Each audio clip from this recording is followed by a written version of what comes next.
धनंजय गिरे जी, आपके लिए तो सिचुएशन मतलब सब आपके फेवर में ही जाती नजर आ रही है।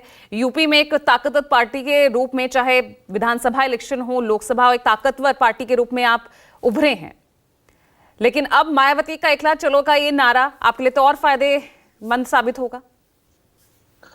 पूजा जी, हम फायदे की नहीं कायदे की राजनीति करते हैं, सिद्धांत और सरोकार संबंध संबोधन की राजनीति करते हैं। हम इस देश के सनातन सत्य की राजनीति करते हैं। हम भगवान राम के आदर्शों पर चलने की राजनीति करते हैं, क्योंकि राम क्या है? राम दैविक जनवाद यानी डिवाइन डेमोक्रेसी है। राम मंदिर की प्राण प्रतिष्ठा लोकतंत्र की प्राण प्रतिष्ठा है। हम इसीलिए राम धुन करते हैं, विपक्ष को चुनाव धुन है। बहन मायावती जब दलित मुख्यमंत्री के तौर पे बनी थी तो इन्हीं पार्टियों ने जो उनके गेस्ट हाउस कांड जो हुआ था, इसमें बहन मायावती ने एफआईआर किया था कि मुझे लोगों ने एफआईआर में वर्ड बाय वर्ड बता रहा हूं, सपा के गुंडों ने मेरे साथ गलत करने की और मुझे जान से मारने की कोशिश की। उसके बाद बहन मायावती जब चुनाव में गई तो उन्होंने कहा कि चढ़ गुंडन की छाती पर मुहर लगाओ हाथी पर, और इसमें वो चुनाव जीती भी थी। बाबा साहब डॉक्टर भीम अम्बेडकर ने भी कहा था कि दलितों को भी कांग्रेस के चवनिया मेंबर नहीं बनना। ये इस देश के दलितों के साथ भी पार्टियों ने दिल लगी ही की है, और कांग्रेस ने तो सिर्फ दरी बिछाने का काम किया है। दिल से लगाने का काम किसी ने किया है तो भारतीय जनता पार्टी ने किया है। और जो लगा पीडीए की बात करें, पीडीए का मतलब क्या है? पारिवारिक डेवलपमेंट अथॉरिटी। परिवार का विकास हो, नाम समाजवाद का और काम परिवारवाद का। 28 से 30 मेंबर परिवार के पहले एडजस्ट हो जाए, अनगिनत संपत्तियां सृजित हो जाए, उसके बाद कुछ बचे तो बाकी लोगों में कुछ चूरन चटनी बांटी जाए। तो ये देश का दलितों के दिल में, पिछड़ों के प्राण में, अगड़ों की आस में, यहां तक कि मुसलमानों के मन में और इस देश की आस और विश्वास में आज एक ही नाम है, एक ही नारा है, आदरणीय नरेंद्र मोदी। इस देश में सरोकार की राजनीति करने वाले भारतीय जनता पार्टी, भारतीय भाजपा आज भारत नहीं दुनिया के सबसे बड़ा राजनीतिक दल है। क्यों? क्योंकि हम लोगों ने लगातार संगठन और सहयोगियों को अपने साथ रखा है, सरोकार को साथ रखा है। इस देश की आम आवाम की पीड़ा को, पंपापुर के माता सबरी की पीड़ा को और किसी ने समझा है तो वर्तमान सरकार ने समझा है। और हम कोई रेस कोर्स के घोड़े नहीं हैं, हम कर्तव्य पथ के कर्मवीर हैं। और इसीलिए इस देश की जनता जानती है कि कौन उनका खैर मकदम कर रहा है, कौन उनका खैर खा है, कौन उनके लिए अच्छा कर रहा है। इस देश में कांग्रेस जो विघटन की राजनीति करती आई है, एलन ऑक्टेवियो ह्यूम की बनाई गई कांग्रेस जो विदेशी के द्वारा स्थापित की गई, वो कभी भारतीय विचार से अनुप्राणित ही नहीं हो पाई। साबरमती के संत का जो टाइटल नेहरू परिवार ने चुराया, उनके विचार को थोड़ा आत्मसात कर लिया होता। बापू का विचार क्या था?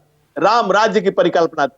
कांग्रेस ने जब वो बापू को राम को काल्पनिक बता दिया, बापू के समाधि पर लिखे गए हे राम को जब भुला दिया और आज उनके प्राण प्रतिष्ठा के निमंत्रण को भी ठुकरा दिया, कंफ्यूज है कांग्रेस। आप देखिए, जो कुछ लोग निमंत्रण ठुकरा रहे हैं, कुछ लोग वहां अपने आप पहुंच जा रहे हैं।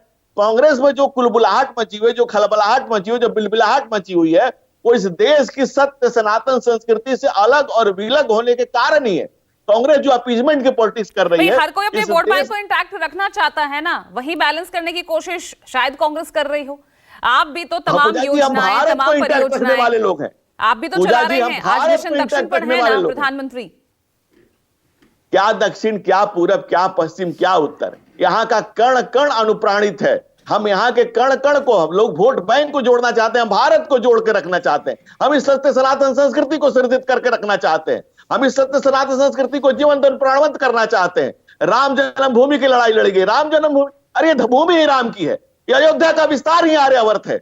इस देश में राम राज्य की स्थापना और परिकल्पना ही बापू ने देखी थी। संविधान के पहले पन्ने पर डॉक्टर भीमराव अम्बेडकर ने राम दरबार लगाया था, और वो राम राज्य के सपने को साकार किया जा रहा है। हम कोई सोनिया के सत्ता के सेवक नहीं, हम पंपापुर की मां सबरी के सेवक हैं, जो सत्ता में आम गिरिजनों, पुरजनों, वनवासी, भिलवासी, पुरवासी, दैविक भौतिक तापा, जीव जगत जगजीव के अंतर संबंधों की यात्रा, जहां हर किसी के लिए जगह हो, हर किसी का सम्मान हो, हर किसी का मान हो। इसीलिए आज 12 करोड़ टॉयलेट बनाए जाते हैं, 12 करोड़ सम्मान निधि दी जाती है, 4 करोड़ गरीबों के घर बनाए जाते हैं। इसके साथ साथ किसान को सम्मान दिया जाता है, महिला बंधन शक्ति अधिनियम लाया जाता है। इस देश के सनातन संस्कृति को जीवन प्राणवंत करने के साथ साथ नरेंद्र मोदी जिस ऊंचाई पर लेकर के जा रहे हैं, राम काज किए बिना मोहे कहां विश्राम, तो आपको मैं कह सकता हूं कि राम मिलेंगे हनुमान के सीने में या नरेंद्र मोदी के जीवन जीने में।